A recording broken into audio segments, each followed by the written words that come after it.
கர்த்தரை என்ன செய்ய வேண்டும்? நிலைத்திருக்க வேண்டும். அதான் யோவான் 15:4 முதல் 6 வசனங்களை வாசித்து இருந்துச்சுன்னா கர்த்தரில் நாம் என்ன செய்ய வேண்டும்? நிலைத்திருக்க வேண்டும். அதில் அநேக காரியங்களை நம்ம தியானம் செய்திருக்கிறோம். அதை எல்லாத்தையும் சொல்வதற்கு நேரம் இல்லை. தலைக்கு மாத்திரம் போகிறேன். 2வது 15ஆம் அதிகாரம் 7வது வசனத்திலே வாசிப்போம் இருந்துச்சுன்னா வார்த்தையிலே நிலைத்திருக்கு. ஆண்டவர் நமக்கு வார்த்தைகளை கொடுத்திருக்கிறார். அந்த வார்த்தைகளிலே நாம் நிலைத்திருக்க வேண்டும். 3வது காரியம் யோவான் 15ஆம் அதிகாரம் 9-10 வசனங்களில் வாசித்து பார்ப்போம் இருந்துச்சுன்னா பிதா என்னை அன்பாய் இருக்கிறது போல நானும் உங்களை அன்பாய் இருக்கிறேன்.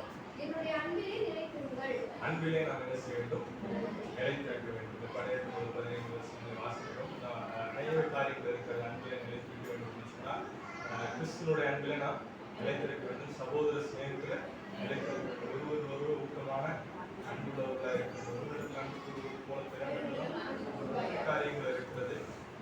அதை எல்லாருமே நாம் தியானம் செய்யணும். 4வதாக சந்தோஷத்துல நிலைத்து. ஆண்டவர் நமக்கு அநேக சந்தோஷமான காரியங்களை கொடுத்திருக்கிறார். எப்படியெல்லாம் சந்தோஷமா இருக்க வேண்டும் என்று சொல்லி கற்றுக் கொடுத்திருக்கிறார். துன்பம் வந்தாலும் என்ன செய்ய வேண்டும்? சந்தோஷமா இருக்கணும். துக்கத்திலையும் சந்தோஷமா இருப்பது எப்படி? பாடல்களின் மத்தியிலும் உயரங்களின் மத்தியிலும் இழப்புகளின் மத்தியிலும் எப்படி சந்தோஷமா இருப்பது என்று சொல்லி ஆண்டவர் கற்றுக் கொடுத்தார். அதை யோவான் 15ஆம் அதிகாரத்தில் நாம் வாசிக்கிறோம். 11-12 வாசித்து பார்க்கணும் இருந்துச்சுன்னா அவருடைய சந்தோஷத்துல நிலைத்திருப்பதற்கான காரியங்களை கற்றுக் கொடுக்கிறார். 5வது காரியமாக கனியிலே நிலைத்து. கனியிலே நிலைத்து இருந்துச்சுன்னா யோவான் 15ஆம் அதிகாரம் 16வது வசனத்தை வாசிக்க கேட்போம். நீங்கள் என்னை தெரிந்து கொள்ளவில்லை, நான் உங்களை தெரிந்து கொண்டேன். நீங்கள் என் நாமத்தினாலே பிதாவை கேட்டுக்கொள்வது எதுவோ அதை அவர் உங்களுக்கு கொடுக்கத்தக்கதாக நீங்கள் போய் கனி கொடுக்கும் படிக்கும் உங்கள் கனி நிலைத்திருக்கும் படிக்கும் நான் உங்களை ஏற்படுத்தினேன். ஆண்டவர் என்ன ஏற்படுத்தினார்? கனி கொடுக்கும் படிக்கும் அந்த கனி நிலைத்திருக்கும் படிக்கும் ஏற்படுத்தினார். கனி கொடுக்க வேண்டும். அதுல நிலையாக கொடுக்கணும். எப்பாச்சும் கனி கொடுப்பதல்ல, தொடர்ச்சியாக கன்சிஸ்டண்டா கனி கொடுக்கிறவர்களாக இருக்க வேண்டும். மிகுந்த கனி கொடுக்க வேண்டும் என்று சொல்லி நம்ம இடத்துல தியானம் செய்தோம். 6வது காரியமாக விசுவாசத்திலே நிலைத்திலே என்று சொல்லி தியானம் செய்தோம். 16ஆம் அதிகாரம் 13வது வசனத்திலே வாசித்து பாருங்கள். அவர் வரும்போது சகல சத்தியத்திற்குள்ளும் உங்களை நடத்துவார். அவர் தம்முடைய சுயமாய் பேசாமல் தாம் கேள்விப்பட்ட யாவையும் சொல்லியிருப்பார். 16ஆம் அதிகாரம் 13வது வசனம். விழித்திருங்கள், விசுவாசத்திலே நிலைத்திருங்கள். விசுவாசத்திலே நிலைத்திருங்கள். அவிசுவாசிகளாக இருந்த என்ன பின்வாங்கி போனவர்கள், நிலை நிற்காதவர்கள், அற்ப விசுவாசிகள் என்று சொல்லி அநேக காரியங்களை நாம் விசுவாசத்தின் நிலைத்திலே இந்த தலைப்பிலே நாம் தியானம் செய்தோம். இந்த நாளிலே அழைப்பிலே நிலைத்திலே இந்த தலைப்பிலே நாம் தியானம் செய்தோம். தலைப்பு என்ன? அழைப்பிலே நிலைத்திரு. 1 கொரிந்தியர் 7ஆம் அதிகாரம் 24வது வசனத்தை நாம் வாசிக்கிறோம். 1 கொரிந்தியர் 7ஆம் அதிகாரம் 24 வாசிக்கிறோம்.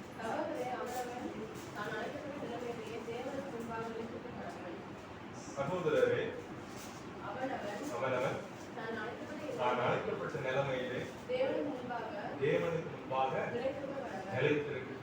தான் அழைக்கப்பட்ட அழைப்பிலே, தான் அழைக்கப்பட்ட நிலைமையிலே தேவனுக்கு முன்பாக என்ன செய்ய வேண்டும்? நிலைத்திருக்க. இதனாலே நாம் அழைப்பை குறித்து நாம் தியானம் செய்ய போகிறோம். அழைப்பிலே நிலைத்திருப்பதற்கு முன்பாக அழைப்பு என்றால் என்ன என்பதை நாம் அதாவது அறிந்து கொள்ள வேண்டும். அநேக வேத வாக்கியங்கள் இருக்கிறது அழைப்பை குறித்து. ஒரு சில வேத வாக்கியங்களை நாம் இந்த நாளிலே தியானிக்க போகிறோம். ரோமர் 8ஆம் அதிகாரம் 28வது வசனத்தை நாம் வாசிக்கிறோம். அன்றியும் அவருடைய தீர்மானத்தின்படி அழைக்கப்பட்டவர்களாய் தேவனிடத்தில் அன்பு கூறுகிறவர்களுக்கு சகலமும் நன்மைக்கு எதுவாக நடக்கிறது என்று அறிந்திருக்கிறோம். எல்லாரும் எடுத்துக்கொள்கிறீங்களா? கையில் வச்சிருக்கிறோம் எல்லாரும். ரோமர் 8ஆம் அதிகாரம் 28வது வசனத்தை எடுத்து வாசிக்கிறோம். ஒவ்வொரு வார்த்தையும் அர்த்தம் உள்ளதாக இருக்கிறது. மீண்டும் ஒரு விஷயம் வாசிக்கும் போது இந்த வார்த்தைகளை புரிந்து கொள்ள கற்றுக்கொள்ள விஷயமாக ரோமர் 8ஆம் அதிகாரம் 28வது வசனம். எல்லாரும் எடுத்தீங்கன்னா எல்லாரும் சேர்ந்து வாசிக்கலாம். வாசிக்கலாமா? ரோமர் 8:28. அன்றியும் அவருடைய தீர்மானத்தின்படி அழைக்கப்பட்டவர்களாய் தேவனிடத்தில் அன்பு கூறுகிறவர்களுக்கு சகலமும் நன்மைக்கு ஏதுவாக நடக்கிறது. அவருடைய தீர்மானத்தின்படி அழைக்கப்பட்டவர்களாக அவரிடத்தில் அன்பு கூறுகிறவர்களுக்கு சகலமும் நன்மைக்கு ஏதுவாய் நடக்கிறது. ஆமென். நீங்க வந்திருக்கிற உங்கள் யாவரையும் ஆண்டவராகிய இயேசு கிறிஸ்து அவருடைய அநாதி தீர்மானத்தின்படி உங்களை அழைத்திருக்கிறார். ஹல்லேலூயா. விசுவாசிக்கிறவர்கள் கரங்களை உயர்த்தி ஹல்லேலூயா. நாம் அவரை என்ன செய்யவில்லை? தெரிந்து கொள்ளவில்லை. எத்தனை பேர் சொல்ல முடியும் நீங்கள் இயேசுவை தெரிந்து கொண்டீர்கள் என்று சொல்லி? நான் ஒரு பாஸ்டருடைய பையனாக வந்திருந்தாலும் நான் இயேசுவை தெரிந்து கொள்ளவில்லை. இயேசு என்னை தெரிந்திருக்கிறார். ஆமென். ஆமென். அவருடைய அநாதி தீர்மானத்தின்படி இந்த நாளில் உங்கள் மத்தியிலே தேவனுடைய வார்த்தைகளை கொடுத்துக் கொண்டிருக்கிறோம். அவருடைய அநாதி தீர்மானத்தின்படி இந்த நாளிலே தேவனுடைய திருச்சபையிலே கர்த்தருடைய சரீரமாகி சபையாக அவருடைய பிள்ளைகளாக அவருடைய இரத்தத்தினால் கழுவப்பட்ட தேவ ஜனமாக நீங்கள் யாவரும் நாம் யாவரும் சேர்ந்து அவருடைய சமூகத்தில் இந்த நாளில் அவரை ஆராதித்துக் கொண்டிருக்கிறோம். ஹல்லேலூயா. ஹல்லேலூயா. இரண்டு காரியங்கள் இருக்கிறது. ஒன்று அநாதி தீர்மானம், அன்றையும் அவருடைய தீர்மானத்தின்படி அழைக்கப்பட்டவர்கள். ஆமென். அவருடைய தீர்மானத்தின்படி அழைக்கப்பட்டவர்கள். வேதத்தில் அநேக அழைப்பை குறித்த அநேக வார்த்தைகள் இருக்கிறது. அந்த வார்த்தைகளை எல்லாவற்றையும் தேவன் வெளிப்படுத்தினார். அது கோர்வையாக சில காரியங்களை நான் சொல்லுவேன். அழைப்பிலே நிலைத்திருக்க வேண்டும் என்று சொன்னால் ஒரு 5 காரியங்கள் இருக்கிறது. முதலாவது ஒரு தீர்மானம் இருக்கிறது. ஆமென். முதலாவது என்ன இருக்கிறது? தீர்மானம். அதான் இந்த இதுல வாசித்தோம். அவருடைய தீர்மானத்தின்படி அழைப்பு. இரண்டாவது தான் என்ன வருகிறது? அழைப்பு. அழைப்புக்கு முன்பாக என்ன இருக்கிறது? தீர்மானம். இரண்டாவது அழைப்பு. அழைப்பை கொடுத்த பிறகு ஆண்டவர் ஒரு சில வெகுமதிகளை என்ன செய்கிறார்? கொடுக்கிறார். அந்த அழைப்பை நிறைவேற்றுவதற்கு ஆண்டவர் சில வெகுமதிகளை கொடுக்கிறார். அடுத்தது அந்த அழைப்பை நோக்கி ஒரு பயணம், ஒரு தொடர்ந்து ஒரு பயணத்தை தேவன் செய்கிறார். ஒரு இலக்கை கொடுக்கிறார். அந்த இலக்கை நம்ம நோக்கி என்ன செய்யணும்? தொடர்ந்து பயணம் செய்யணும். ஒரு அநாதி தீர்மானம் இருக்கிறது. அந்த அநாதி தீர்மானத்தின்படி தேவன் நம்ம என்ன செய்கிறார்? அழைக்கிறார். அழைத்து தேவன் என்ன செய்கிறார்?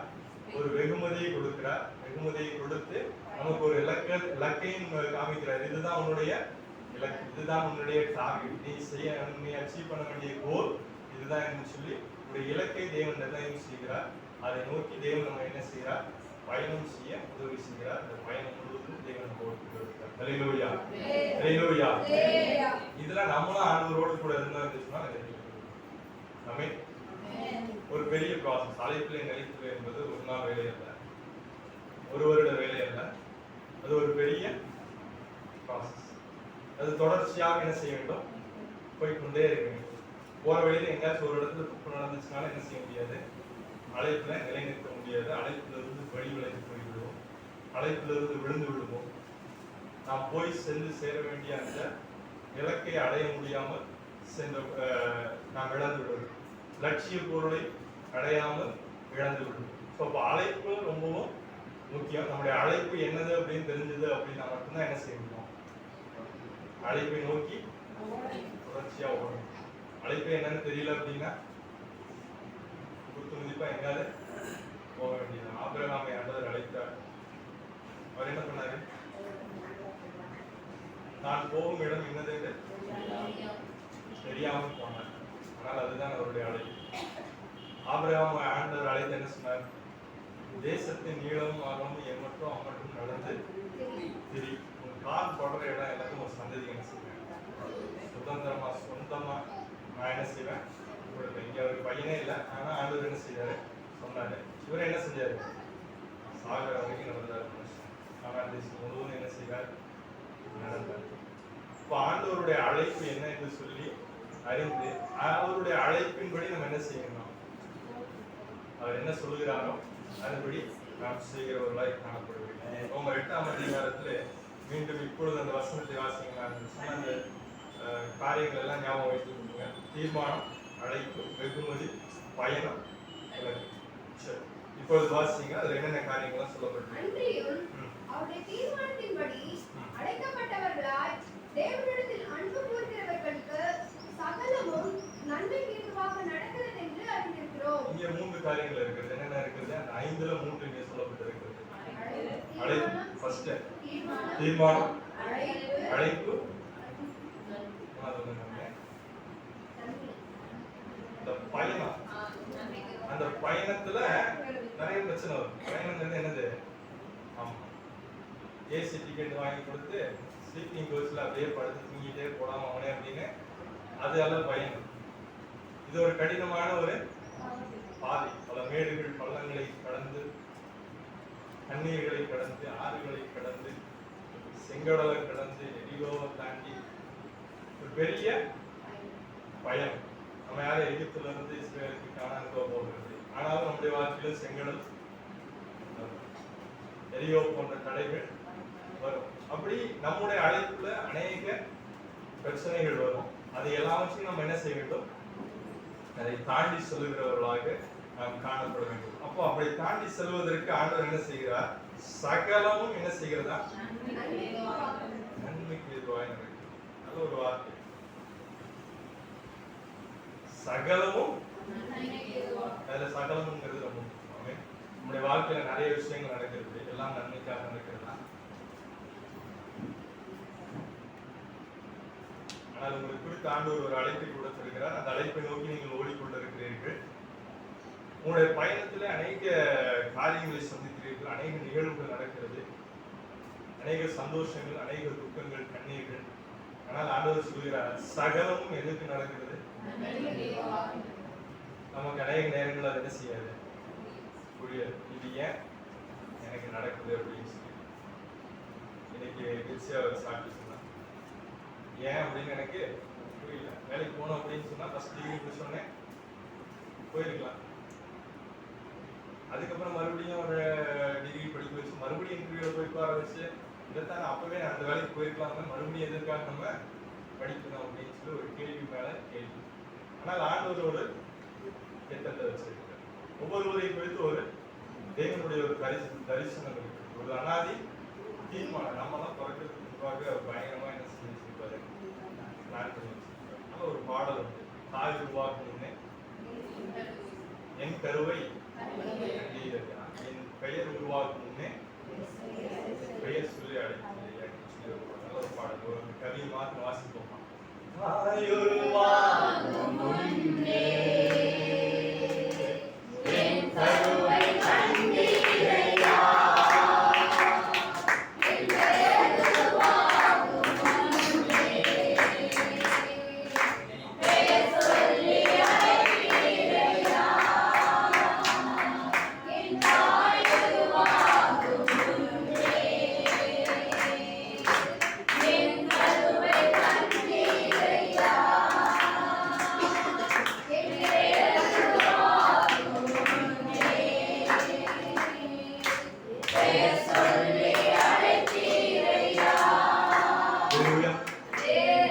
தாய் உருவாகுவதற்காகவே இந்த பாடல் வந்ததுல எனக்கு ஒரு கேள்வி. வீட்டில் கூட நான் பேசிக்கிட்டேன். அதில் தாய் உருவாகுவதற்கு முன்பாகவே கருவை எப்படி கண்டாரு? தாய் உருவானதுக்கு அப்புறம் அந்த கருவை கண்டா கூட பரவாயில்ல, தாய் உருவானதுக்கு முன்பாகவே அப்படின்னு பாட்டில் எழுதிக்கிறாங்க அப்படின்னு சொல்லி பேசிக்கிட்டு இருக்காங்க. ஆனால் தாய் உருவாவதற்கு முன்பாக மாத்திரமல்ல, தாயினுடைய பல முன்னோர்கள், பல தாய்கள் உருவாவதற்கு முன்பாக ஆண்டவர் தரிசனத்தை வைத்திருக்கிறார், தீர்மானங்களை வைத்திருக்கிறார், திட்டங்களை வைத்திருக்கிறார். இது இந்த காலங்களிலே நடக்க வேண்டும் என்று சொல்லி நம்மை குறித்து எல்லாவற்றையும் ஆண்டவர் என்ன செய்திருக்கிறார், எல்லாவற்றையும் திட்டம் பண்ணியிருக்கிறார். தாய் கருவில் உருவாக்குவதற்கு முன்பாகவே அழைத்திருக்கிறார். அவை உருவேற்படும் நாள் முதற்கொண்டு நம்முடைய புஸ்தகத்தில், நம்முடைய சரீரத்துல ஒவ்வொரு அவயவங்களும் உருவாகும் நாளும் என்ன செய்யப்பட்டிருக்கிறது, அவருடைய புக்ல எழுதி வச்சிருக்கிறார். இந்த நாள்ல அவருக்கு ஹார்ட் உருவாக வேண்டும், இந்த நாள்ல கை வரணும், மூளை இப்படி வளர்ச்சி அடையணும், இப்படி இருக்கணும் சொல்லி ஒவ்வொன்றுக்கும் ஆண்டவர் என்ன செய்திருக்கிறார், நாளை குறித்து அந்தந்த நாளுக்கு வளர்ச்சிகளை கொடுக்கிறார் என்று சொல்லி நம்ம வேதத்தில் வாசிக்கிறோம். தீமோத்தேயு 1ஆம் அதிகாரம் 9வது வசனத்தை வாசிக்கிறோம். 2 தீமோத்தேயு 1ஆம் அதிகாரம் 9வது. அவர் நம்முடைய கிரியைகளின்படி நம்மை ரட்சிக்காமல், அவர் நம்முடைய கிரியைகளின்படி நம்மை ரட்சிக்காமல், தம்முடைய தீர்மானத்தின்படியும் நம்முடைய தீர்மானத்தின்படியும் ஆதிகால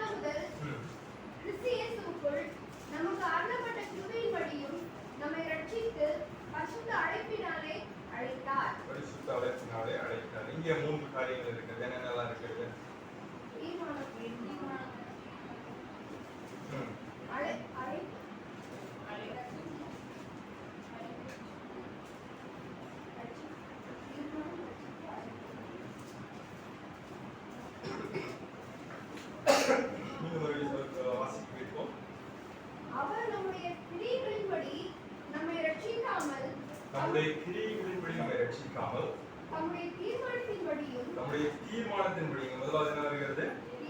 தீர்மானத்தின்படியும் ஆதிகாலம் முதல் கிறிஸ்து இயேசுவுக்குள் நமக்கு அருளப்பட்ட கிருபையின்படியும்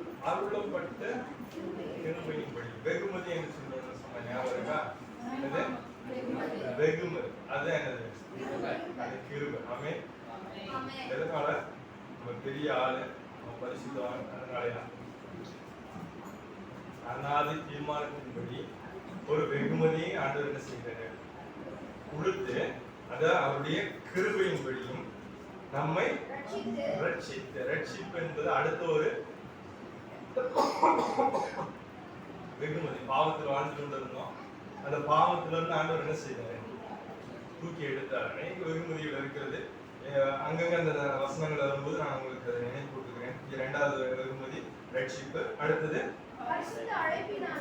பரிசுத்த அழைப்பினாலே அழைத்தார். இங்க மூன்று காரியங்கள் அப்படி இருக்கிறது. ஒன்று தீர்மானம், இரண்டாவது வெகுமதி, மூன்றாவது அழைப்பு என்று சொல்லி நம்ம பார்க்கிறோம்.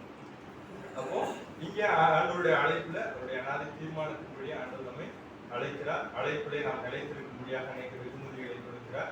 அதற்கு பிறகு அதுல ஆண்டவர் நமக்கு என்ன செய்கிறார்? அந்த பரிசுத்த அழைப்பிலே ஆண்டவர் என்ன செய்கிறார்? அழைக்கிறார். நான் பரிசுத்தர். அப்படி ஒரு அழைப்பு என்னது? அப்படி ஒரு அழைப்பு என்னது? சொல்லுங்க. வசனம் சொன்னீங்க, ஆனா அழைப்பு என்னன்னு கேட்ட சொல்ல முடியுங்க. பரிசுத்தமா இருக்கணுங்கிறது ஒரு அழைப்பு. ஆமென். பக்கத்துல கையை பிடிச்சி சொல்றேன். பரிசுத்தமா இருக்க தேவனுடைய அழைப்பு. ஆமென். பரிசுத்தமா இருக்க தேவன் உங்களை இப்ப சொல்லுங்க. அழைப்புல எத்தனை பேர் நிலை? பரிசுத்தத்துல எத்தனை பேர்? அவ்வளவு ஈஸியான விஷயமா என்ன? இப்படிங்கிறதுக்குள்ள போ நிலைச்சு இப்படிங்கிற நேரத்துல விழுந்து போயிருக்கு. ஏன் அப்படின்னா மேகம் போன்ற இத்தனை பிரதான சாட்சிகள் சூழ்ந்திருக்கு. நம்ம சுற்றி நெருங்கி இருக்கிற பாவத்தையும் அவ்வளவு சுற்றி நெருங்கி இருக்குது. இப்படிங்கிறதுக்குள்ள அட்டாக் பண்ணிடும். நம்ம என்ன செய்வோம்? பரிசுத்தத்தை இழந்து போயிடுவோம். அப்பதான் ஆண்டவருடைய வெகுமதி என்ன செய்யுது? இங்க வருது. என்ன செய்யுது? அவருடைய கிருபை. அவர் கல்வாரியில் நமக்காக சிந்தின ரத்தம். அப்பா பிதாவே என்று கூப்பிடத்தக்கதான புத்திர சுபிகாரத்தின் ஆவி. இதெல்லாம் நம்ம மறுபடியும் என்ன செய்யறது? அந்த பாவத்துல சிக்கிக் கொள்ளாதபடிக்கு, பாவத்துல விழுந்து விடாதபடிக்கு, மறுபடியும் செத்து போய் விடாதபடிக்கு ஆண்டவர் என்ன செய்யறார்? உயிர்ப்பித்து பாதுகாத்து அப்படியே பரிசுத்தப்படுத்தி என்ன செய்யறார்? அப்படியே நம்முடைய பயணத்தை தொடர்புடையாக ஆண்டவர் நமக்கு உதவி செய்கிறார். அதே 2 தீமோத்தேயு 11-12 வசனங்களை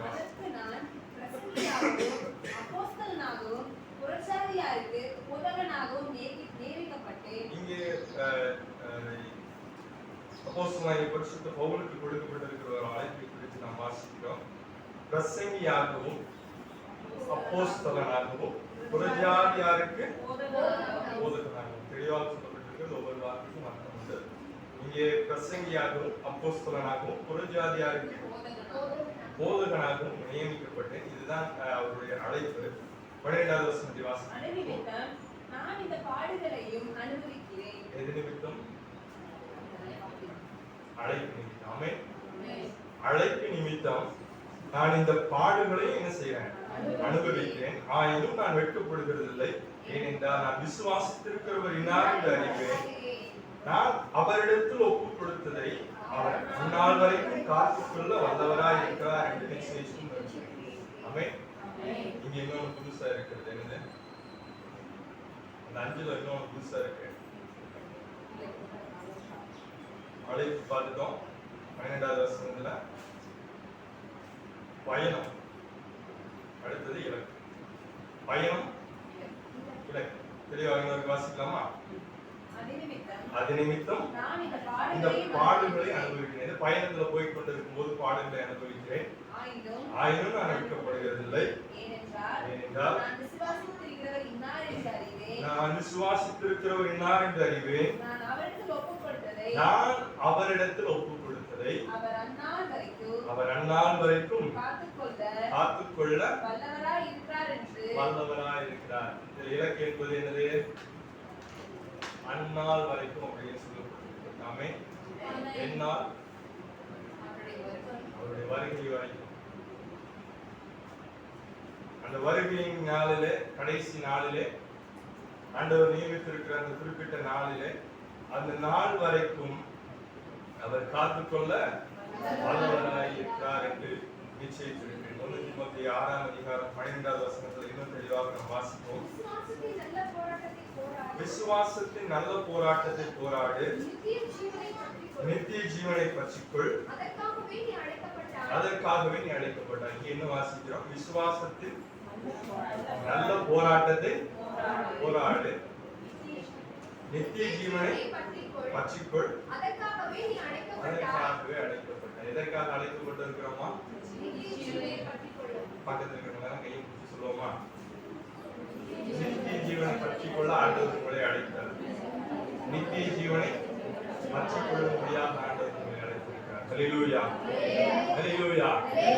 பவுல் சொல்லுகிறார், 1 தீமோத்தேயு 6ஆம் அதிகாரம், நான் ஜெயத்தை விட்டு பிரிய நாட்கள் வந்து வருகிறது என்று சொல்லி, நான் விசுவாசத்துல நல்ல போராட்டத்தை போராடினேன், ஓட்டத்தை முடித்த விசுவாசத்தை காத்துக் கொண்டேன், இது முதல் நீதியின் கிரீடம் எனக்காக வைக்கப்பட்டிருக்கிறது என்று சொல்லி அவர் சொல்லுகிறார். இப்போ அந்த பயணத்துல போராட்டம் வருகிறது. நல்ல போராட்டத்தை என்ன செய்யணும்? போராடணும். விசுவாசத்தை என்ன செய்ய வேண்டும்? காத்துக்கொள்ள வேண்டும். எல்லாம் கரெக்டா போயிட்டு இருந்துச்சு அப்படின்னா, உங்களுடைய இலக்கை நோக்கி உங்களுடைய பயணம் சரியாக போய் கொண்டிருந்தது என்று சொன்னா, கடைசியாக உங்களுக்கு என்ன கிடைக்கும்?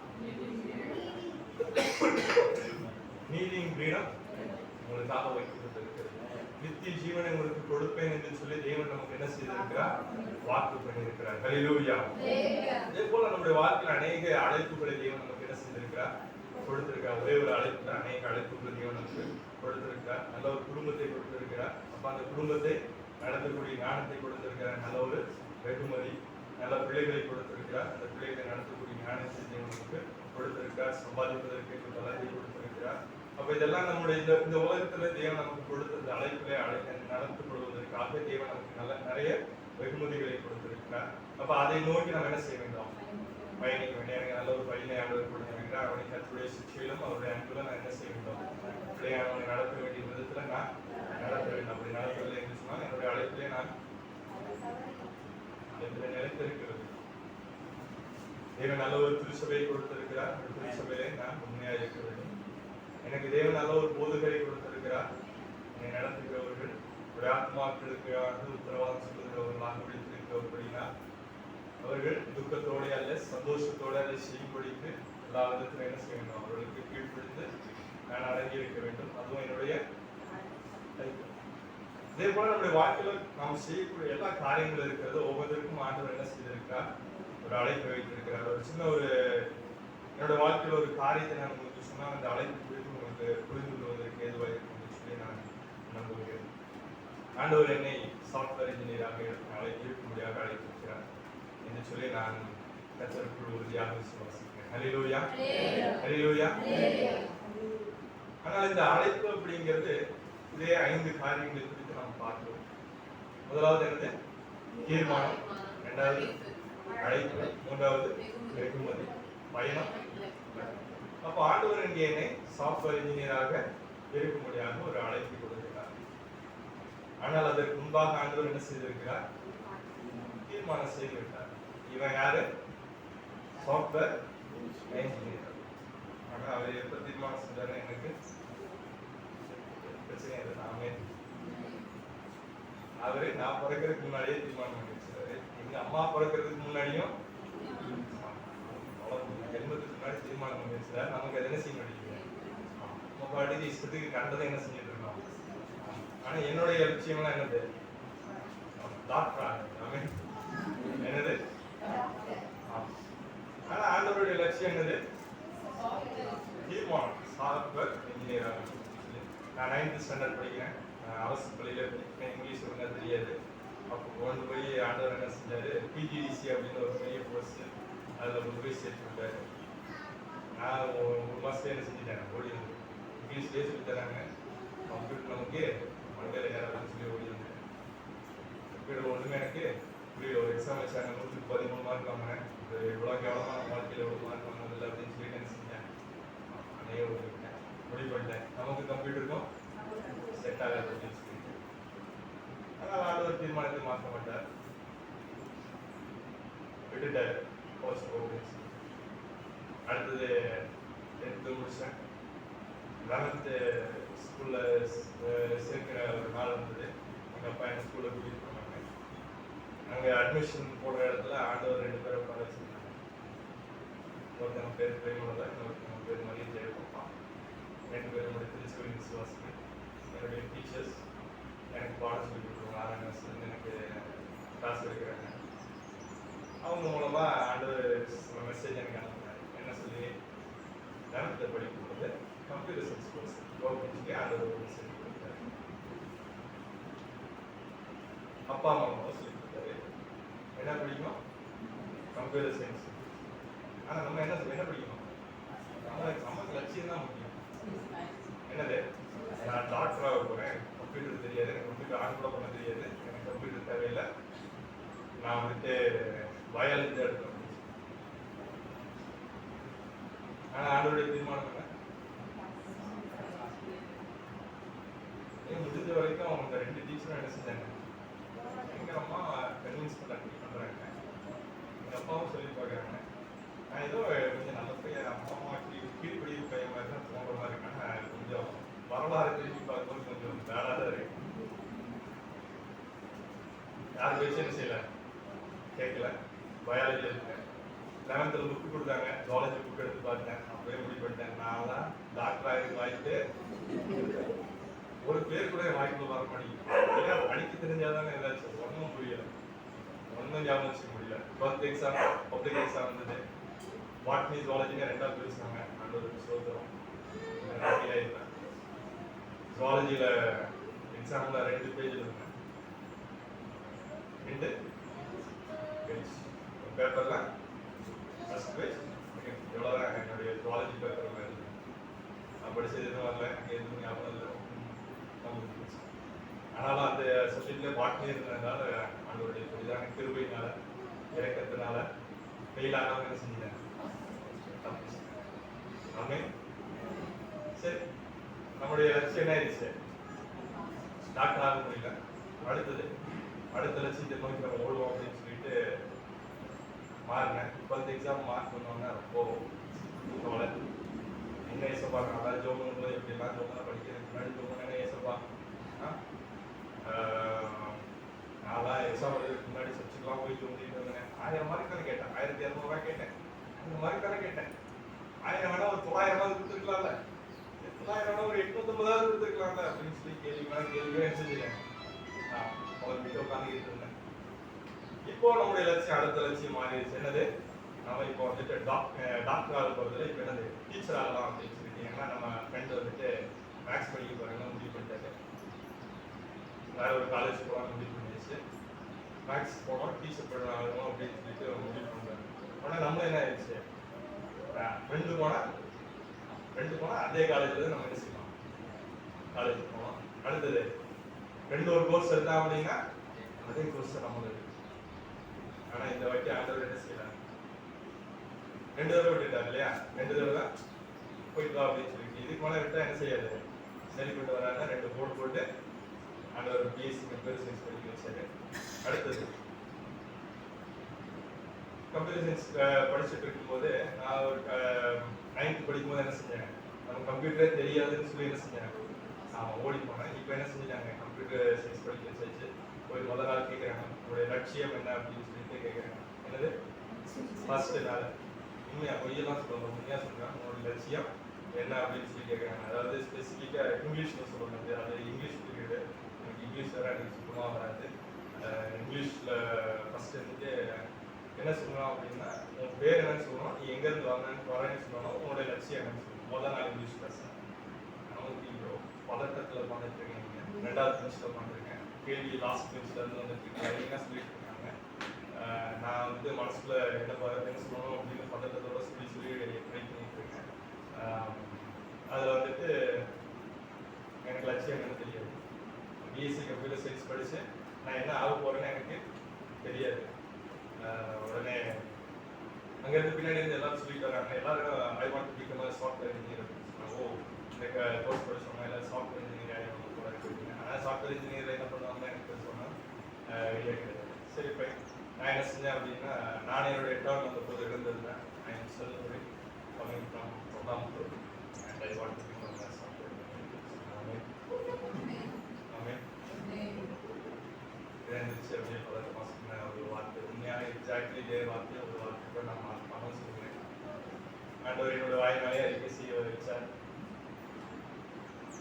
அதற்கு பிறகு நான் ஓடி வந்தேன், 9th படிக்கும்போது ஓடி வந்தேன் இல்லையா. ஆனால் இப்போ என்ன செஞ்சாரு, சிஎஸ்சி ப்ரொஃபஷனல்ஸ் ஆண்டவர் என்ன ஒரு டீச்சராக ஒரு ட்ரெயினராக என்ன செஞ்சாரு. நான் இன்னும் கோர்ஸை படிக்கல, இன்னும் பிஎஸ்சி கம்ப்யூட்டர் சயின்ஸ் படிச்சு முடிக்கல, தனியாக எங்கேயும் டியூஷன் போகல, எந்த ஒரு கோர்ஸுக்கு நான் இது வரைக்கும் போனதில்லை. போன ஒரு கோர்ஸும் பாதி முடியல வந்து.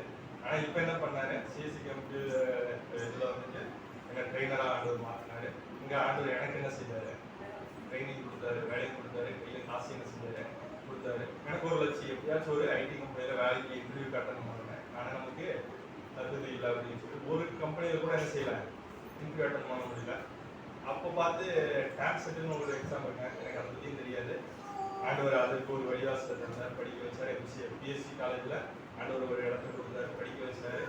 முடிக்கும் போது ஆண்டவர் இன்டர்ன்ஷிப்பில் பெங்களூரில் வேலை செய்ய பெங்களூர் முடிச்சதுக்கப்புறம் கோயம்புத்தூர்ல ஆண்டவர் என்ன செஞ்சாரு, வேலையை கொடுத்தாரு. வீட்டில் இருந்து போயிட்டு வரவங்களுக்கு தேவன் உதவி செய்கிறார். ஒரே ஒரு அழைப்பு, ஆண்டவருடைய அழைப்பு என்னது, சாஃப்ட்வேர் இன்ஜினியர் ஆகணும். அப்போ அதற்கான அந்த அழைப்புல ஆண்டவர் என்ன செய்கிறார், அந்த தீர்மானத்திற்கும்படி அந்த பாதையிலே ஆண்டவர் என்ன செய்து கொண்டிருக்கிறார், நம்ம நடத்தி கொண்டு வருகிறார். அநேக நேரங்களில் அந்த அழைப்பை நாம் புரிந்து கொள்ளாதபடிக்கு அழைப்பை உதாசீனப்படுத்தி எங்கெங்கோ ஓடிக்கொண்டிருக்கும் போது ஆண்டவர் என்ன செய்கிறாரு, அடிச்சு தட்டி அப்படியே என்ன செய்கிறார், கூட்டி கொண்டு வருகிறார். உங்களுடைய புரிதலுக்காக இந்த காரியங்களை நான் உங்களுக்கு சொல்லுகிறேன். இது என்னுடைய இந்த உலக பிரகாரமாக என்னுடைய வாழ்க்கையில ஆண்டவர் அழைத்த ஒரு அழைப்பு. ஆவிக்குரிய வாழ்க்கையிலும் ஆண்டவர் என்னை அழைத்திருக்கிறார். இந்த ஒரு இடத்திலே இந்த நாளிலே தேவனுடைய வார்த்தையை நான் இங்கே நின்று கொடுத்து கொண்டிருக்கிறேன் என்று சொன்னால் நான் இங்கே சுயமாக இங்கே என்ன செய்ய முடியாது, வரவில்லை. நான் அப்படி நினைத்தா என்ன செய்ய முடியாது, இங்கே வர முடியாது. அதற்காக ஆண்டவர் ஒரே நாளில் இப்படி மேஜிக் மாதிரி என்ன செய்யல மாற்றுகிறது. நான் முதலாவது 2025 ஆண்டு நான் முதலாவது தேவனுடைய வார்த்தை 2014 ஆண்டுல என்ன செய்வேன், கர்த்தருடைய வார்த்தையை கொடுத்தேன். கிட்டத்தட்ட 11 வருடங்களாக கர்த்தருடைய வார்த்தையை பேசுகிறேன்.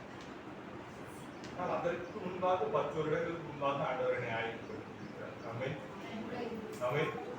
நான் முதலாவதாக எடுத்த தேவனுடைய வார்த்தை 2004 ஆண்டு. ஆமென்.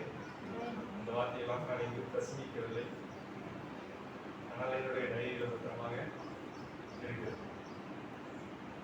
ஆனால் அந்த வார்த்தையில நான் தெய்வ செய்திகளை குறிப்பாக நான் என்ன செய்யறேன், வேதத்தை ஆராய்ச்சி செய்து படிச்சு தியானம் பண்ணி எழுதி வச்சு எங்க அம்மா கிட்ட கொடுத்து என்ன செய்திருக்கேன், தப்பா எப்படின்னு சொல்லணும், எந்த வசனங்கள் எப்படி எடுக்கணும் அப்படின்னு சொல்லிட்டு அதுல எங்க அம்மாவுடைய கையில தான் அதில் இருக்கிறது. இதில் இருக்கிற காரியங்கள்லாம் என்ன செய்யும் சேர்த்து. ஆனால் அந்த வார்த்தைகள் இது வரைக்கும் நான் எங்கேயும் என்ன செய்வேன், பிரசங்கிக்கிறேன். 2004 ஆண்டுலேயே ஆண்டவர் என்ன செய்திருக்கிறார், அதற்கான ட்ரைனிங்கை கொடுத்திருக்கிறார். அப்போ அழைப்பு ஆண்டவர் தேவன் கொடுக்கிறார், அதற்கான கிருபைகளை ஆண்டவர் என்ன செய்கிறார், கொடுக்கிறார். நான் இங்கே நின்று பிரசங்கிப்பது அப்படின்னு சொன்னா அது என்னுடைய சுயமான, அதற்கு ஆண்டவர் தம்முடைய கிருபை என்ன வைத்திருக்கிறார். அவருடைய வார்த்தை என்னுடைய வாயில நான் பேசுகிற ஒண்ணு கூட என்னுடைய வார்த்தை அல்ல, அது எல்லாமே ஆண்டவருடைய வார்த்தை. இங்க நின்று கை கால உதராம பேசுவதற்கு தைரியத்தை என்ன செஞ்சிருக்கிறார், ஆண்டவர் கொடுத்திருக்கிறார். அப்போ அங்க ஆண்டவர் ஒரு அழைப்பை கொடுக்கிறார் என்று சொன்னால், அழைப்பை கொடுக்கிற யாரை வேண்டும் என்று சொன்னால் எடுத்து பாருங்க, மோசேயை எடுத்து பாருங்க. அவன் என்ன சொன்னான், நான் திக்குவாயும் வந்த நாவும் சொல்லுவான். ஆனா அவனை தான் ஆண்டவர் என்ன செஞ்சார், தெரிந்தெடுத்துக் கொண்டார். தேவன் பேதுருவை தெரிந்தெடுத்துக் கொண்டார். பயங்கர படிப்பறிவு உள்ளவரா, இவனுக்கு படிப்பறிவே இல்லையே, இவன் எப்படி இவ்வளவு பயங்கரமா பேசுறானே அப்படின்னு சொல்லி மற்றவங்க என்ன செஞ்சாங்க, ஆச்சரியப்பட்டாங்க. அந்த அளவுக்கு ஆண்டவர் என்ன செய்தாரு, அவனுக்கு ஞானத்தை கொடுத்து அவனுடைய வாயிலிருந்து ஆண்டவர் என்ன செய்தார், பிரசங்கித்தார். பேதுரு எழுந்திருந்து பிரசங்கித்தார். வசந்த முடியுங்க, எத்தனை பேர் ரட்சிக்கப்பட்டாங்க, 3000 3000 பேர் ரட்சிக்கப்பட்டாங்க. ஒரே மனுஷன் ஒரே ஒரு தடவை எதிர்த்து பிரசங்கம் பண்ணாரு. 3000 பேர் என்ன செஞ்சாங்க? ரட்சிக்கப்பட்டாங்க. இங்க நம்ம பார்த்தோம் அப்படின்னு சொன்னா, இங்க இருந்து நான் பிரசங்கம் பண்ணேன் அப்படின்னா ஒரு 30 பேர் இருந்தாங்க அப்படின்னா மைக்கில் என்ன செய்யாது. ஆனா 3000 பேருக்கு காதல் விழுந்து அது புரிஞ்சு அது கிரிய செஞ்சு 3000 பேர் என்ன செஞ்சிருக்காங்க? ரட்சிக்கப்பட்டிருக்காங்க. ரட்சிக்கப்பட்டதே 3000 பேர் அப்படின்னா கேட்ட எல்லாரும் ரட்சிக்கப்பட்டிருப்பாங்களா அப்படின்னு தெரியல. ஆனா எத்தனை பேர் கேட்டாங்கன்னு அவ்வளவு பேர் இருந்திருக்காங்க. அத்தனை பேர் கேட்கிற அளவுக்கு மனுஷன் எவ்வளவு பெருசா பேசியிருப்பாங்க, எவ்வளவு சத்தமா பேசியிருக்காங்க. ஆண்டவர் கிரியை செய்யறாரு. அவரு இது பேதுருவை பத்தி பெருமையா பேசுறீங்க. ஆண்டவருடைய கிருபை, அவருடைய தீர்மானம். 32ஆம் அதிகாரம் 19ஆவது வசனத்தை வாசிக்கிறீங்க.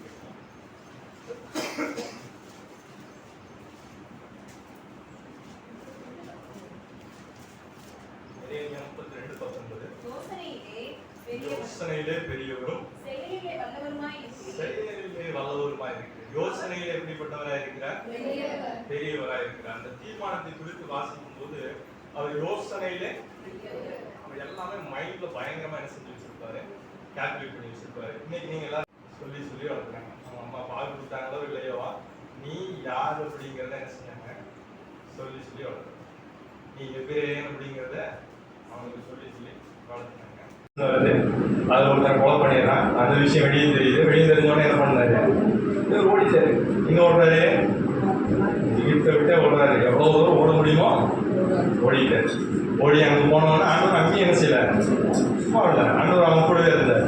ஒரு இடத்துல அவனுக்கு நல்லா அவனோட வயசு ஆயிடுச்சுன்னு என்ன செஞ்சு வச்சுட்டாரு, கல்யாணம் பண்ணி வச்சுட்டாரு. கல்யாணம் பண்ணி ஆச்சுன்னு குழந்தையும் கொடுத்துட்டாரு. அப்புறம் குடும்பத்தை நடத்துறதுக்குன்னு என்ன செஞ்சாரு, கொஞ்சம் ஆட்டை கொடுத்து என்ன பண்ணாரு, ஆடு வைக்க சொன்னாரு.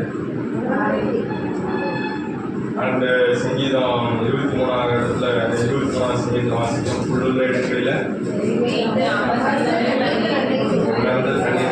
நேசிறாரு, கொண்டு போய் விடுகிறாரு சொல்லி நம்ம வாசிக்கிறோம். ஆனால்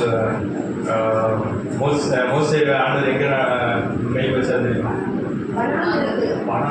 அமை எங்க ஆடு வைக்கிறதுக்கு எங்க கூட்டிட்டு போனாரு? அனாந்தரம். எதுக்கு அவன் ஆண்டவர் அனாந்தரத்துக்கு கூட்டிட்டு போகணும்? அடுத்த 40 வருஷம் நீங்க தான் என்ன செய்ய போற? இதே அனாந்தரத்துல தான் நீங்க வாழ்க்கைய ஓட்ட போற. இங்க ஆடு பொதுவாக மனுஷங்களை என்ன செய்ய போற? வைக்க போற. அவன் அனாதி தீர்மானத்தின்படி மோசே அழைப்பதற்கு முன்பாகவே ஆண்டவர் என்ன செய்தார்? அவனை குறித்து வேறு குறித்து எடுத்து அவனை என்ன செய்தார்? தேவனை உருவாக்கினார் என்று சொல்லி நம்ம வாசிக்கிறோம். அதற்கு பிறகு மோசேகிட்ட ஆண்டவர் சொல்லுகிறார்.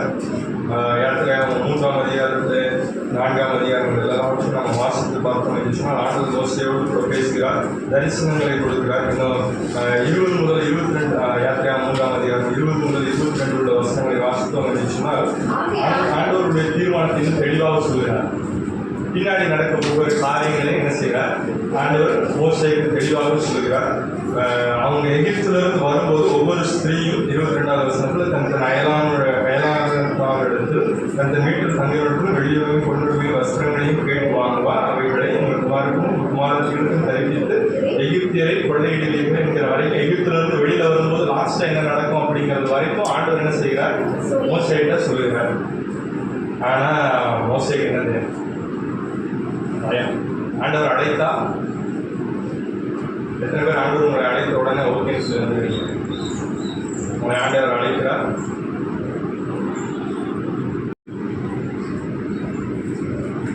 ஆயத்தமாக இருக்கிறவர்கள் முடிவுக்காரர்கள் கத்தருக்கு சித்தமானால் அதற்கான காலங்களையும் சமயங்களையும் கத்தர் வாய்ப்பு செய்வார். ஆமென். இப்போ எவ்வளோ தயக்கம் இருக்கிறதோ அதே போல தயக்கம் மோசைக்கு இருந்தது. மோசை என்ன செய்யலாம்? ஆண்டவரே, நீர் என்னை அழைப்பதற்கு முன்பாகுவது, நீர் என்னோ அடியனோடு பேசுவதற்கு முன்பாகுது, நான் வாக்கிலே வல்லவன் அல்ல, நான் தீர்த்துவாயும் அந்த நாவுடைய ஆண்டவர் சொல்கிறார். வாய் உருவாக்கினது யாரு? நான் தானே. நீ சும்மா பொம்மை தான், நீ வா, அவன் வாயெல்லாம் தேவையில்லை, நீ சும்மா வா, நான் என்ன செய்வேன், உன்னை எடுத்து பயன்படுது. ஆமென். ஆண்டவர் வார்த்தையை பேச சொன்னார் அப்படின்னா உனக்கு வாய் இருக்கணும்னு கூட அவசியம் இல்லை. ஆண்டவர் பேச வைப்பார். ஹல்லேலூயா, ஹல்லேலூயா. ஆண்டவர் உன்னை பாட வேண்டும் என்று சொல்லி அழைத்தால் தைரியமாக எழுந்தோம். உனக்கு குரல் இருக்க வேண்டும் என்று சொல்லி அவசியம் இல்லை. நாட்கள் இருக்க வேண்டும் என்று சொல்லி அவசியம் இல்லை. ஆண்டவர் உன்னை பாட வைப்பார். ஹல்லேலூயா, ஹல்லேலூயா. விசுவாசிகள் மாத்திர கரங்களை உயர்த்தி ஹல்லேலூயா. எல்லாம் இருக்குது. பயங்கர ஆட்டம் நல்லா இருக்கே, இவனை புயல் என்ன செய்யலாம், சேர்த்திடலாமே அப்படின்னு சொல்லி ஊழியக்காரங்க யோசிக்கலாம். ஆனால் ஆண்டவர் அப்படி யோசிக்க மாட்டாங்க. நீங்கள் சபையில் முன்னாடி வந்து பாடணும் அப்படின்னு சொன்னால் கொஞ்சமாவது என்ன செய்யணும், கொஞ்சம் ராகம் தெரியணும், கொஞ்சம் பாட்டு தெரியணும், மியூசிக் கொஞ்சம் புரிஞ்சுக்க தெரியணும். அந்த மாதிரி தான் நான் கொஞ்சம் யோசிக்கலாம். ஆனால் ஆண்டவர் என்ன செய்ய மாட்டாரு. அதெல்லாம் அவனுக்கு தேவையில்லை. நீ வா, நான் அவனுக்கு என்ன செய்வேன், நான் அவனுக்கு சொல்லித்தரேன். ஆண்டோடைய வார்த்தையில் சொல்லணும் அப்படின்னா பைபிள் காலேஜ் படிச்சிருக்கேன். நிறைய பேர் நான் பைபிள் காலேஜ் படிக்கணும்னு ஆசைப்பட்டேன். ஆனால் அதெல்லாம் நடக்கிற மாதிரி தெரியல. அந்த இடத்துக்கு பார்க்குறேன், கண்ணுக்கு தூரத்தில் அதெல்லாம் தெரியல. ஆனாலும் கற்று என்ன செய்கிறார், பயன்படுத்தி கொண்டிருக்கிறார். வார்த்தைகளை என்ன செய்கிறார், ஏதோ அவசியமாக இன்னொன்று அவசியம் கிடையாது. ஆமென். எங்கள் அப்பாவும் பைபிள் காலேஜிலும் படிக்கணும். அதனால என்ன செய்கிறார், பயன்படுத்தி அவருடைய வார்த்தையை நம்ம சொல்றதுக்கு இங்கே வந்து சும்மா பொம்மை மாதிரி வந்து நின்னா போதும். ஆண்டவர் வந்து என்ன செய்வார், வார்த்தைகளை பயன் போடுவார். தேவி அவர்கள் சொன்னார், தேவி 9ஆம் அதிகாரத்தில் வாசித்து பார்த்தோம் சொன்னார், என் வார்த்தையை உன் வாயில் என்ன செய்யாத, நீ பயப்படாத. அவன் சொல்றான் சின்ன பையனா இருக்கனே அப்படின்னு சொல்லிட்டு என்ன செய்யாத, பயப்படாது, என் வார்த்தையை உன் வாயில வைக்கிறேன். அந்த இளைஞர்களுடைய காரியங்களுக்கு சுண்டாப்படுவோம். இங்கே மீண்டும் நம்ம இங்கே கவனிப்போம் மோசேனுடைய காரியங்கள். இங்கே மோசேனுடைய அழைப்பு நம்ம தெளிவாக தெரியப்படுகிறது. அனாதி தீர்மானமும் அவன் பிறப்பதற்கு முன்பாகவே தெரிகிறது. ஆனால் உண்மையான அனாதி தீர்மானம் எப்பொழுது உருவாக்கப்படுறது தெரியுமா? யோசனையில் பெரியவர் இருந்துச்சுன்னா இல்லையா, யோசனையில் பெரியவர் அப்படின்னு சொல்லிட்டு மோசே பிறப்பதற்கு முன்பாகவே அந்த அனாதி தீர்மானம் உருவாகவில்லை. மோசேனுடைய மூன்றாவது உருவாவதற்கு முன்பாகவே அனாதி தீர்மானம் இருக்கிறது. ஹல்லேலூயா. மோசேனுடைய அந்த கோத்திர லேவி கோத்திரத்தில் வந்தார் அவன். ஆனால் அந்த லேவி கூட என்ன செய்யல, பிறக்கல. அதற்கு முன்பாகவே தீர்மானம் இருக்கிறது. லேவியுடைய அப்பா பேர் என்ன? யாக்கோபு. யாக்கோபிலும் பிறக்கவில்லை, ஆனாலும் தீர்மானம் பிறக்கிறது. யாக்கோபுடைய அப்பா பேர் ஈசாக்கு. அவரும் பிறக்கவில்லை, அப்பவும் தீர்மானம் இருக்கிறது. ஈசாக்கினுடைய அப்பா ஆபிரகாம். அவர் பிறக்கும்போது தீர்மானம் இருந்துச்சா இல்லை எனக்கு தெரியல, வேலை இருந்திருக்கலாம். ஆனால் ஆபிரகாமிடத்தில் ஆண்டவர் அந்த தீர்மானத்தை சொன்னார். அவர் எப்போ தீர்மானம் பண்ணார் நமக்கு தெரியும். இப்போ நான் சொன்ன இந்த வாசித்தான் இல்லையா, இந்த யாத்திரைகள் 3ஆம் அதிகாரம் 22வது வசனத்தில் சொல்லப்பட்டிருக்கிறது. இதே வார்த்தையை ஆதியாகமம் 15ஆம் அதிகாரம் 13-14 வசனங்களில் வாசிக்கிறது. ஆதியாகமம் 15ஆம் அதிகாரம் 13-14 வசனம். அப்பொழுது அவர் ஆபிரகாமை நோக்கி உன் சந்ததியார் அந்நிய தேசத்திலே பரதேசிகளாய் இருந்து யார் அந்த அந்நிய தேசத்தான் தெரிகிறது இல்லையா, அவர்களால் 400 வருஷம் உபத்திரவப்படுவார்கள் என்றும் டைம் ஃபிக்ஸ் பண்ணியாச்சு. எத்தனை வருஷம்? 400 வருஷம். ஆனால் ஆண்டவர் இருக்கும்போது 430 வருஷம் ஆயிடுச்சு. மோசையெல்லாம் கொஞ்சம் ரெடி பண்ணி அவங்கெல்லாம் ரெடி பண்ணி கொண்டு வரதுலாம் இன்னொரு 30 வருஷம். சரி, நீ நிச்சயமாய் அறியப்படவாய். இவர்கள் சேவிக்கும் ஜாதிகளை நான் நியாயம் தீர்ப்பேன். இவர்கள் சேவிக்கும் ஜாதிகளை நான் நியாயம் தீர்ப்பேன். பின்பு மிகுந்த பொருள்களுடனே புறப்பட்டு வருவார்கள். பின்பு மிகுந்த பொருள்களுடன் என்ன செய்வாங்க? புறப்பட்டு வருவார்கள். இங்க ஆபிரகாமுக்கு பையனே இல்லை. இவரோட ஜெபமெல்லாம் என்னது? ஆண்டவரே எனக்கு என்ன தருவேன், புத்திர சுயாக இல்லாமல் இருக்கிறேனே, என் வீட்டில் பிறந்த இந்த எலியேசர் எனக்கு எல்லா கணக்கு வழக்கு பார்த்துட்டு இருக்கானே, எனக்கு ஒரு பையனை எப்போ தருவீன்னு சொல்லி கேட்கிறார். ஆனால் ஆண்டவர் சொல்கிறாரு, 400 வருஷம் அவனுடைய சந்ததியார் என்ன செய்வாங்க? எகிப்தில் அடிமைகளாக இருப்பாங்க. அங்கிருந்து வரும்போது எகிப்தியரை நான் தண்டிப்பேன், அவர் அங்கிருந்து வரும்போது என்ன செய்வாங்க? மிகுந்த பொருள்களோடு எகிப்தியருடைய தங்கம் வெள்ளி எல்லாத்தையும் என்ன செஞ்சுட்டு வருவாங்க. நல்லா அடுக்கடுக்கா என்ன செய்வாங்க? ஆமா, தங்கமெல்லாம் போட்டுருந்தாங்க. யாரு? எகிப்தியர். இவங்களுக்கு ஒண்ணுமே இல்லை, இவங்க எல்லாம் அடிமைகளா இருக்கிறாங்க. அந்த எல்லாத்தையும் ஆண்டவர் என்ன செய்தாரு? கொடுப்பேன்னு சொல்லி ஆபிரகாம் கிட்ட என்ன செய்தாரு? ஈசாக்கு பிறப்பதற்கு முன்பாகவே ஆண்டவர் அனாதி தீர்மானத்தை வைக்கிறார். அந்த அனாதி தீர்மானத்தின்படி ஆண்டவர் என்ன செய்தார்? மோசேயை அழைத்தார். அந்த அழைப்பின்படி ஆண்டவர் என்ன செய்தார்? நடத்தி கொண்டு வந்தார். மோசேயினுடைய அழைப்பு என்ன?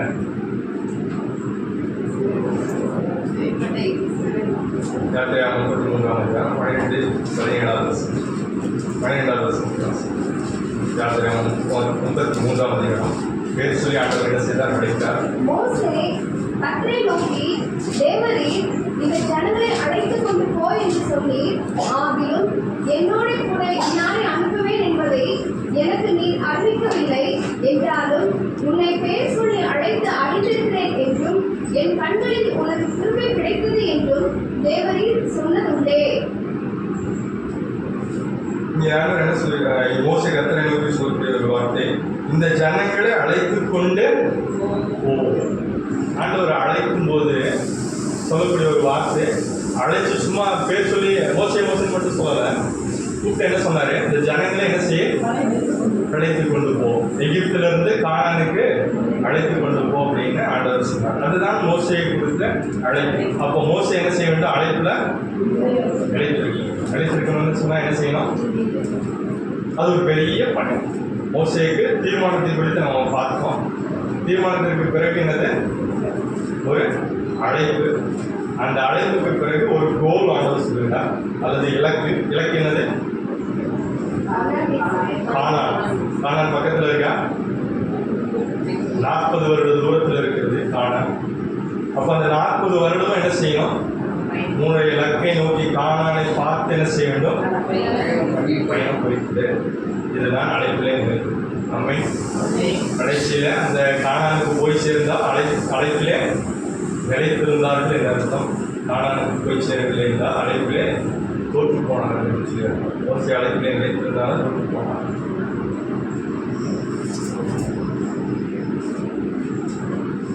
தெரியலையா?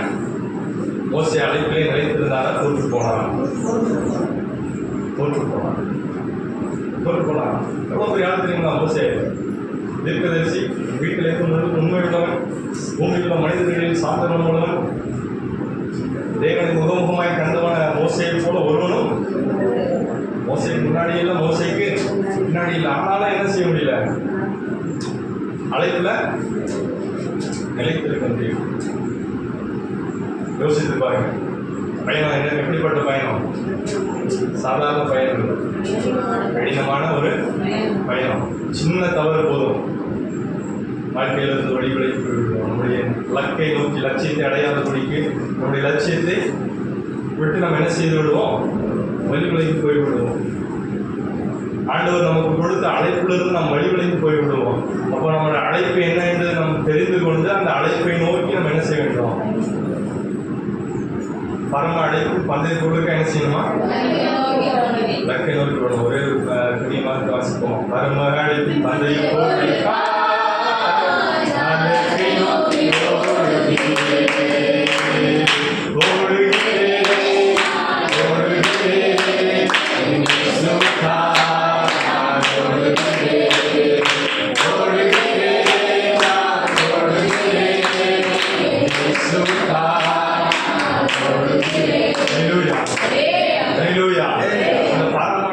பந்தய பொருளை நோக்கி என்ன செய்யணும்?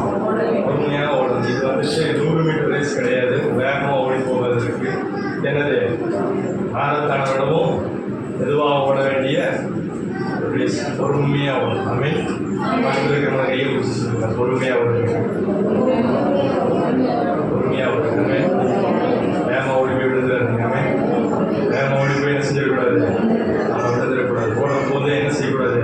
நம்ம மறாக்க பார்க்கக்கூடாது. அங்கே என்ன இருக்குது, இங்கே என்ன இருக்குது அப்படிங்க. அப்போ முன்னாடி இருக்கிற குடியை பார்க்காம என்ன செஞ்சுருவோம்? நம்ம குடியிலே வந்துடுவோம். இப்போ ஓடும்போது என்ன செய்யணும்?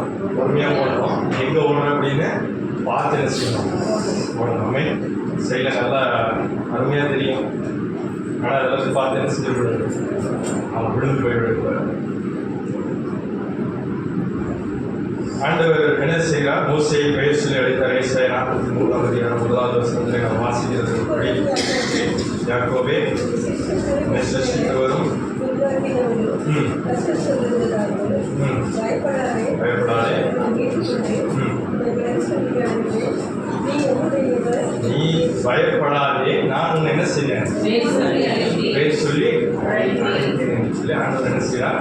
பெயர் சொல்லி அழைத்தார். அதில் 2வது வசனங்களை நான் வாசித்து பார்த்தோம். சொன்னார், நீ தண்ணீர்களை கடக்கும்போது, ஆறுகளை கடக்கும்போது, நீ அக்னியில் நடக்கும்போது அக்னிகாலை, இதெல்லாம் என்னது? வெகுமதி. என்னது? ஆண்டவர் என்ன செய்யறாரு? உனக்கு பேர் சொல்லி அழைக்கிறார். போற வழி நிறைய பிரச்சனை வரும். தண்ணி என்ன செய்யும்? வரும். தண்ணியெல்லாம் வராம இருக்காது. செங்கடெல்லாம் வந்துதான் இருக்கும். ரோதாம அதுதான். நீ தண்ணீரை கடக்கும் போது நான் என்ன செய்வேன்? அவன் கூட நீ ஆறுகளை கடக்கணும். ஆனா அது உண்மையில என்ன செய்யாது? ஏன்னா அது பின்னாடி 2ஆ என்ன செஞ்சோம்? ரிவர்ஸ்ல அது ஓடி இருக்கு. உண்மையில என்ன செய்யாது? இவ்வளோ நாள் கரை உருண்டு ஓடி இருக்கலாம். ஆனால் இனிமேல் உண்மையில அது என்ன செய்யாது? நீ உன் கால் அங்கே பட்ட உடனே அது என்ன செய்யும்? அது பின்னாடி ரிவர்ஸ் அடிச்சு என்ன செய்யும்? ஓடாமே. ஏன்னு சொன்னால், நான் உன்னோடு கூட உன்னை வழி நடத்துகிற தெய்வம் உன்னோடு கூட வாழ்க்கையின் எல்லா பயணத்தில் ஆண்டவர் தான் உன்னை அழைச்சார். ஆண்டவர் உனக்கு ஒரு தரிசனத்தை கொடுத்திருக்கிறார். நீ நடக்க வேண்டிய வழி உனக்கு காண்பிக்கிறார். உண்மையில கண் வச்சு அவன் என்ன செய்கிறார்? ஆலோசனை சொல்கிறார். ஒவ்வொரு நாளும் பயப்படாதே, நான் உனக்கு துணை நிற்கிறேன் என்று சொல்லி உனக்கு கடைபிடித்து நடத்துகிறார். ஒரு நாள் உன்னை என்ன செய்ய போறதில்லை, கைவிட போகுது. ஒரு நாள் உன்னை விட்டு விலகுவது. நீ பயப்பட வேண்டாம். நீ போகும்போது பயங்கர பள்ளமா இருக்கே அப்படின்னு என்ன செய்யலாம்? நான் மரண இருளின் பள்ளத்தாக்கிலே நடந்தாலும் பொல்லாப்புக்கு பயப்படேன். தேவரே, அல்லேலூயா, தேவரே என்று விசுவாசிக்கிறேன். எங்க போயிட்டு இருந்தாலும் சரி, அந்த லட்சியத்தை நோக்கி நம்ம என்ன செய்யணும்? போயிட்டே இருக்கணும். மெதுவாக போவோம், அவசரமே இல்லை, பொறுமையாக என்ன செய்வோம்? போடுவோம். ஆண்டவர் என்ன செய்கிறார்? நம்மோடு கூட இருக்கிறார். எந்த சூழ்நிலையில இருந்தாலும் சரி, இழப்புகளின் மத்தியில் என்ன செய்கிறார்? ஆண்டவர் நம்மோடு கூட இருக்கிறார். நமக்கு பிரியமான உறவுகள், நண்பர்கள் அநேகர் நம்ம இழக்கலாம். இழந்த போது ஆண்டவர் என்ன செய்கிறார்? நீ பயப்படாதே, நான் உனக்கு. நம்ம நம்பி இருந்தா அநேகர் நம்பி இருக்கலாம். இந்த காரியங்களுக்கு அவங்க நமக்கு உதவி செய்வாங்க. நம்முடைய லட்சியத்தை அடைவதற்கு அவர்கள் நமக்கு உதவி செய்வார்கள். ஆனால் அவர்கள் என்ன செய்ய மாட்டாங்க? பாதி வரைக்கும் கூட வர மாட்டாங்க. ஆனால் கடைசி வரைக்கும் யார் வருவாங்க? இயேசு வருவார். ஹல்லேலூயா. உன்னை காக்கும்படிக்கு உன்னோடு கூட இருக்கிறேன். உன்னை அந்த லட்சியத்தை கொண்டு போய் சேர்க்கும் வரைக்கும் நான் உன்னை விட்டு விலகுவதும் இல்லை. நான் உனக்கு சொன்ன வாக்கு திட்டங்கள், உனக்கு கொடுத்த வாக்குகள் எல்லாவற்றையும் நிறைவேற்றுகிற வரைக்கும், நான் உனக்கு சொன்ன எல்லா காரியங்களையும் நிறைவேற்றுகிற வரைக்கும் உன்னை விட்டு ஒரு நாள் நம்ம விட்டு என்ன செய்ய மாட்டாரு? ஒரு நாள் நம்ம என்ன செய்ய மாட்டாரு? கைவிட மாட்டார். நம்மை காண்பிடித்தவர் நடத்துகிற தெய்வமாக இருக்கிறார். மோசையோடு கூட இருந்தார்.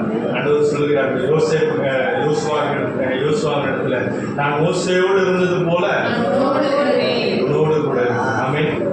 மோசையோடு கூட ஆண்டவர் இருந்தார். மோசைக்கு நிறைய பிரச்சனைகள் வந்தது. எல்லா பிரச்சனைகளும் ஆண்டவர் என்ன செய்தார்? மோசையோடு கூட இருந்தார். யாத்திரையாகமத்திலிருந்து நான் வாசித்தோம் என்று சொன்னால், செங்கடல் வருது, இஸ்ரவேல் ஜனங்கள் என்ன செஞ்சாங்க? சண்டைக்கு வந்தாங்க. அடுத்தது சாப்பிட்றதுக்கு ஒன்றுமே இல்லை. உடனே என்ன செஞ்சாங்க? சண்டைக்கு வந்தாங்க. குடிக்கிறதுக்கு ஒன்றுமே இல்லை. உடனே மறுபடியும் சண்டைக்கு வந்தாங்க. தண்ணி இருக்குது, ஆனால் கசப்பாக இருக்குது, குடிக்க முடியல. உடனே என்ன செஞ்சாங்க? சண்டைக்கு வந்தாங்க. பாவம். மோசையினுடைய வாழ்க்கை எப்படி இருந்தது? ரொம்ப மோசமான ஒரு நிலைமையில தான் இருந்தது. ஆனாலும் ஆண்டவர் என்ன செய்தார்?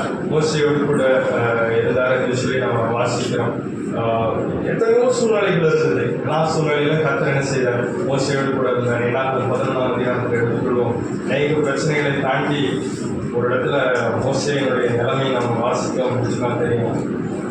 எல்லாரும் 11ஆம் அதிகாரம் 11வது வசனத்துல இருந்து வாசிக்கிறோம்.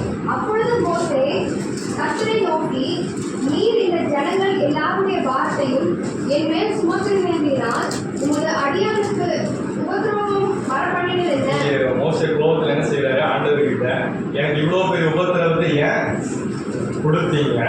உங்களுடைய கண்களில் எனக்கு கிருபை கிடையாதே போனது என்ன அப்படின்னு சொல்லிட்டு கேட்கிறாரு. ஆனா இதே மோசே தான் உங்களுடைய கண்களில் எனக்கு கிருபை கிடைத்தது என்று இதனாலே அறியப்படும். உங்களுடைய சமூகம் எனக்கு முன்பாக வருவதனால தான் அப்படின்ட்டு ஆண்டவர் என்னுடைய கண்களில் உனக்கு கிருபை கிடைத்தது அப்படின்னு சொல்லிட்டு என் சமூகம் உனக்கு முன்பாக சொல்லும், நான் உனக்கு இளைப்பாறுதலை தருவேன் அப்படின்னு சொல்லி பகலிலே மேக சமமாக இரவில் அக்னி சமமாக. ஆனால் இங்கே மோசே கோவிலில் சொல்கிறாரு, உங்களுடைய கண்களில் எனக்கு கிருபை கிடையாதே போனது என்ன, இவருடைய பிதாக்களுக்கு நான் ஆணையிட்டு கொடுத்த தேசத்துக்கு நீ இவர்களை முனைங்கிற பாலகனை தகப்பன் சுமந்து கொண்டு போவது போல மார்பிலே அணைத்துக் கொண்டு போ என்று நீ என்னோட சொல்லும்படிக்கு இந்த ஜனங்களை எல்லாம் கர்ப்பம் தரித்து இவர்களை பெற்றது நானோ.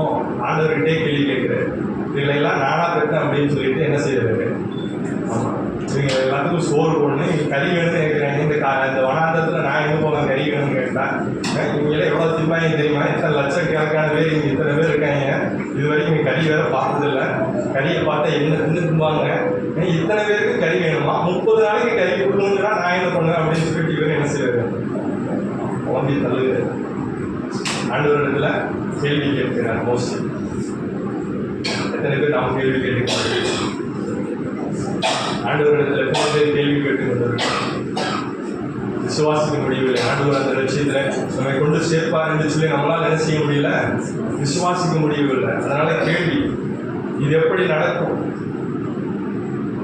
வானத்தின் மதங்களை திறந்தாலாவது இதெல்லாம் நடக்குமா அப்படின்னு சொல்லிட்டு என்னது, வனாந்தரத்தில் நீங்களாம் 30 நாள் நான்வெஜ் சாப்பிடுவீங்கன்னு சொன்னா அப்புறம் மோசைக்கு என்ன ஆயிடுச்சு? டவுட் வந்துருச்சாமே. வனாந்தரத்தில் 30 நாள் என்ன சாப்பிடுவீங்க? இறைச்சி சாப்பிடுவீங்க அப்படின்னு ஆண்டவர் சொல்லுவார். நடக்குமா?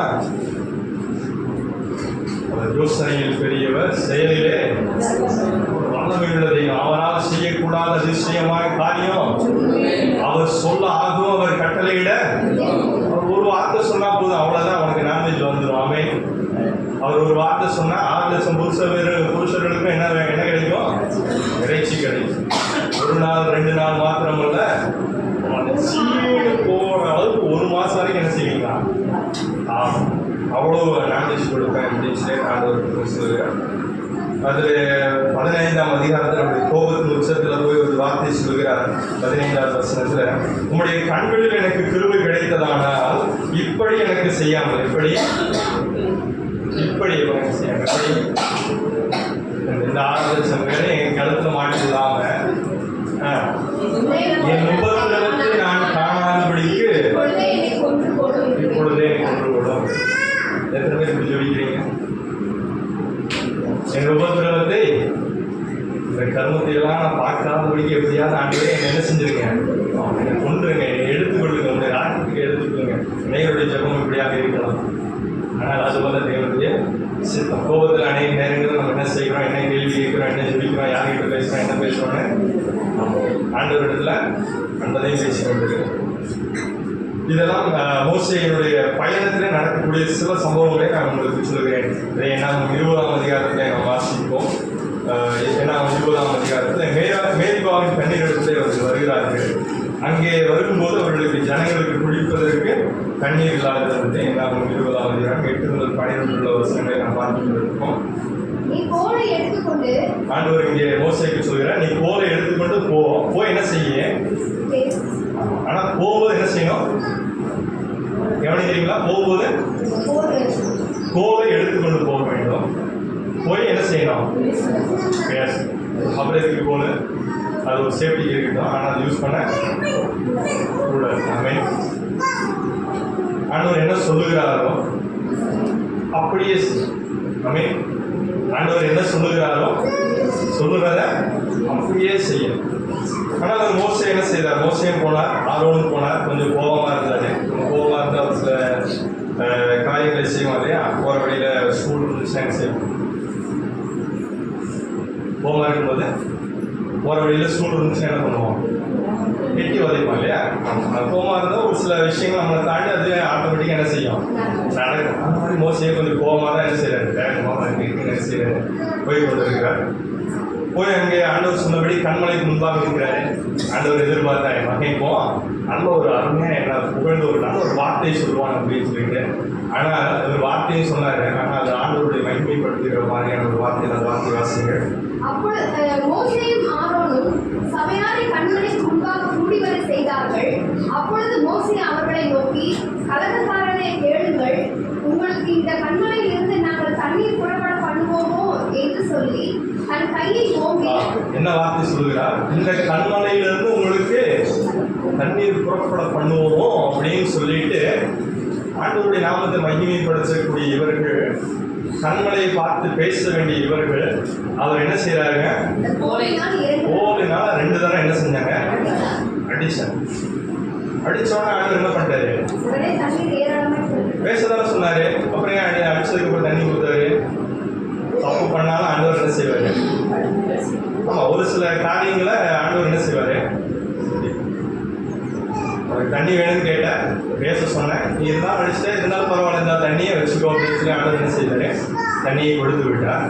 ஆனால் அதுக்கு பிறகு ஆண்டவர் சொன்னாரு, நீங்க இந்த காரியங்களை செஞ்சதுனால என்ன செய்ய மாட்டீங்க? கானானுக்கு பிரவேசிக்க மாட்டீங்க அப்படின்னு சொல்லி மோசே கிட்ட ஆண்டவர் சொல்லுவாங்க. இந்த காரியத்தை நீங்க செஞ்சதுனால கானானுக்குள்ள பிரவேசிக்க மாட்டீங்க அப்படின்னு சொல்லிட்டு ஆண்டவர் சொல்லுவார்.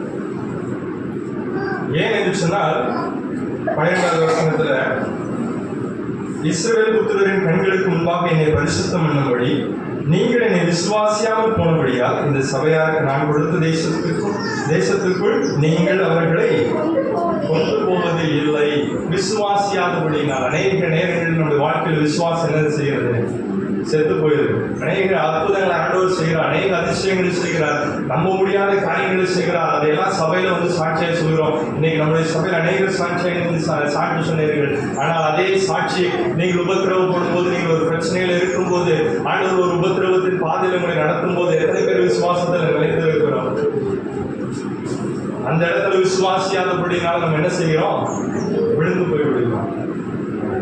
ஒரே ஒரு சின்ன ஒரு தவறு செய்து விட்டாங்க. எத்தனையோ பிரச்சனைகளை தாண்டி வந்தாங்க, கண்ணீர்களை கடக்கும் போது ஆண்டவர் கூட இருந்தார், நடந்து வந்தாங்க. ஆனால் ஒரு இடத்துல கர்த்தருடைய நாமத்தை மகிமைப்படுத்த வேண்டிய ஒரு இடத்துல, அவருடைய வார்த்தையில விசுவாச அறிக்கையை சொல்ல வேண்டிய ஒரு இடத்துல அவிசுவாசமான ஒரு வார்த்தைகளை சொன்னார், அவிசுவாசமான கிரிகளை ஒரு மோசே நடப்பித்தார். அது நிமித்தமாக ஆண்டவர் சொன்னார், நீங்கள் உங்களுக்கு என்று நான் கொடுத்த அழைப்பில் நீங்கள் நிலைத்திருக்கவில்லை, உங்களுக்கு என்று நான் கொடுத்த லட்சியத்தை நோக்கி நீங்கள் உறுதியாக இருக்கவில்லை, அதனால அந்த லட்சியத்தை நீங்கள் அடைய முடியாது சொல்லி ஆண்டவர் மோசேக்கு ஆரோனுக்கு சொன்னார். அதே 20ஆம் அதிகாரத்திலே ஆண்டவர் சொன்னார், ஆரோனை அழைத்து கொண்டு போ, அவனுக்கு நான் கொடுத்த ஆசாரிய வஸ்திரத்தை கலந்து அவனுடைய நாட்டில் குடித்து போனது சொன்னார். ஆரோன் அங்கேயே மலையிலே ஜீவித்து போனான் என்று சொல்லி நாங்கள் 20ஆம் அதிகாரத்தில் வாசிக்கிறோம். அதோடு முடிவில் நிர்வாகம் 34ஆம் அதிகாரத்திலே 4-5 வசனங்களை வாசித்தோம் சொன்னார். கர்த்தர் மோசேயை என்ன செய்தார்?